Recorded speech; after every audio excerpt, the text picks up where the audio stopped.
Okay. You gonna hush, little one? It's a cat. I don't know if You heard finally get the line and the cat's like, meow!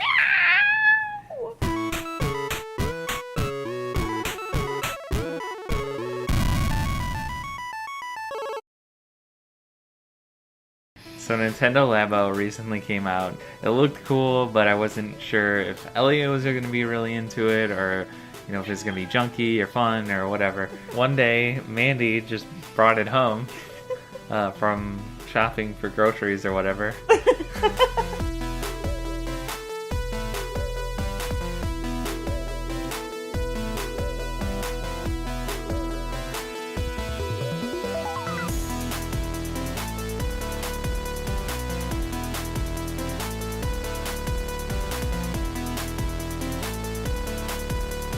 Yeah, Elliott and I were out.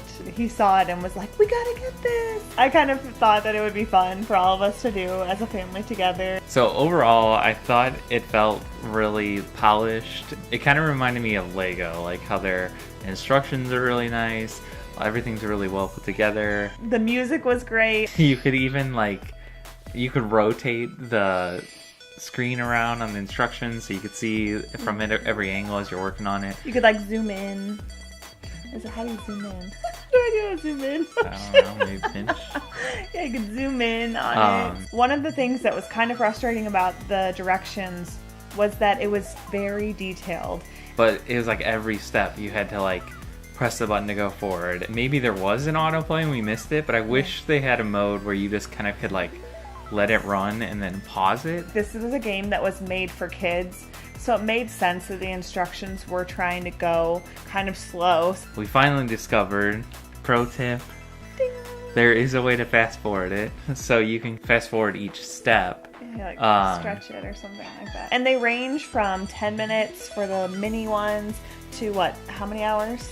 I mean, some of them were 2 hours, and then some were 3 or 3.5. They do break it up into little steps. So once you get started on one, though, you just kind of want to finish it. So you don't really want to do step 1, 2, and then come back and do 3 and 4. Some of the times on them were so long that by the time we get near the end of it, Elliott would kind of lose attention with it, and he'd be off playing his thing, and we'd be sitting here building this Labo thing, which was fun. But it maybe having some smaller, shorter builds would be good for kids. But that's not to say that these weren't really cool, because they were amazing once they got together. It was simple to figure out where to fold it, and it seemed like they stayed together really well. Elliott, when we were playing with the house, he was putting in and out the accessories, and they were staying together really well. And I was kind of impressed, because you think with cardboard, I kind of had the idea that it might not last that well, or it might not be that well constructed because we were making it, that it wouldn't hold up to that kind of playing, but it really did. Yeah. They did a great job. So another thing that kind of reminded me of Lego or the Nintendo polish was, so each cardboard sheet that you got had little graphics drawn all over it, and they had little fine details of the house. They'd show little houses or pieces of houses and things like that, or little cars, and make it look like a street. And I didn't even notice it at first until Elliott pointed it out. You can really tell they spent a lot of time designing it and making it look really nice.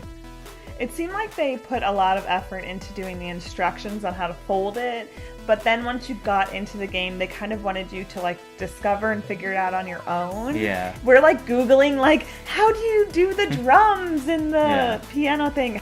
Did we put this together?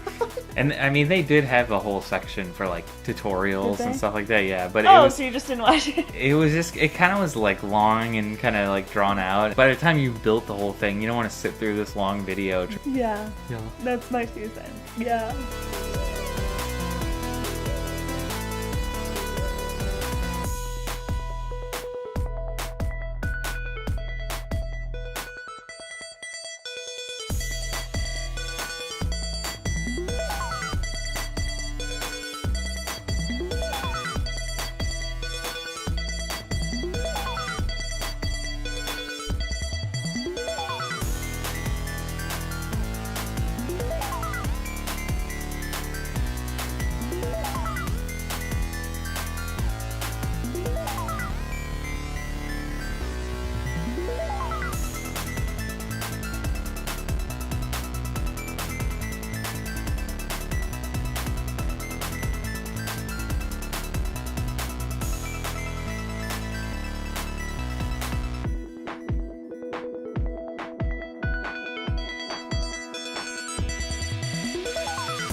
The first build that we started with was a hex bug. Well, I don't know if it's really called a hex bug. It was pretty simple, pretty quick, right? Yeah, it was the fastest one. It was kind of nice to start with that because we could get into it and just get something going right away. The way that they used the Joy-Con was really innovative. If you put your hand in front of it, it will follow you around. Yeah, it uses the sensor. They could have just made it be a hex bug and vibrate, and that would have been cool enough.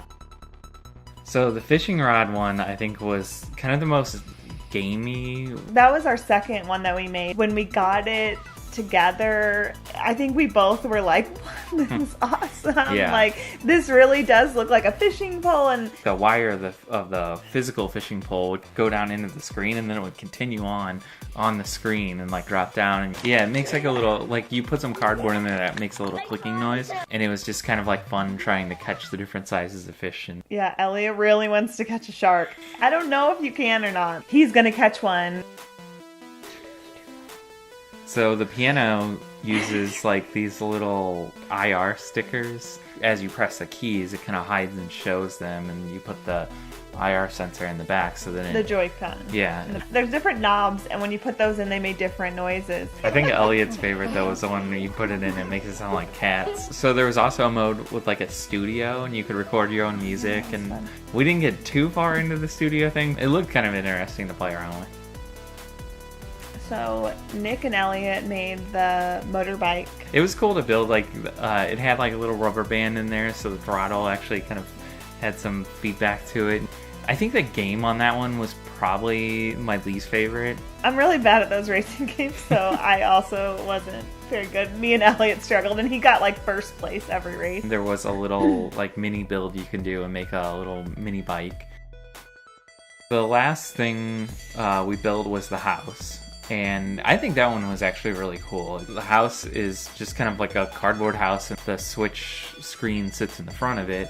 And then you can plug in little pieces, nodules. You can plug in little buttons. To the sides, and one of them's a crank, and one of them's a button. One's a little knob kind of thing. Depending on where you put them and what configuration you put them in, it would kind of show a different thing on there. One was a little minecart kind of game. It reminded me of Donkey Kong Country or something like that. There was a bowling one. There was an oven one. Wasn't there a hamster wheel that you could turn and they had to run? And while we were playing tonight, we discovered that there's one on the bottom. Yeah. They've been playing it for I don't know, a week, and then Nick was looking at it. I don't know, you're looking at something. Well, that was when we were actually looking at one of the tutorials, and then they said, oh, you can put them in the bottom, and then we moved it, and then we found brand new games that we could play on there. They're we could do all this other stuff. Which is kind of cool in some ways, because it's kind of fun to discover something like that. I don't know, I guess we were kind of stupid. We should have noticed there was a hole in the bottom of the house. Yeah, when you were making... Yeah, I mean, we made the thing. So all in all, I think it was a really good purchase, even though it was kind of random. It's a little expensive at $80, but I think it was kind of a fun thing to do as a family, and something that everybody could kind of get involved in.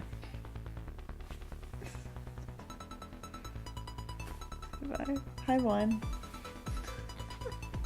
My face. Got it. Once you... She just really wants to talk. Once you get... I'm just going to talk over her. Hey, stop it. So that's probably good for the piano. So we gotta do the motorcycle and then the house. We could probably do the motorcycle pretty quick. Okay. You wanna do it or you want me to do it? I should probably do it, right?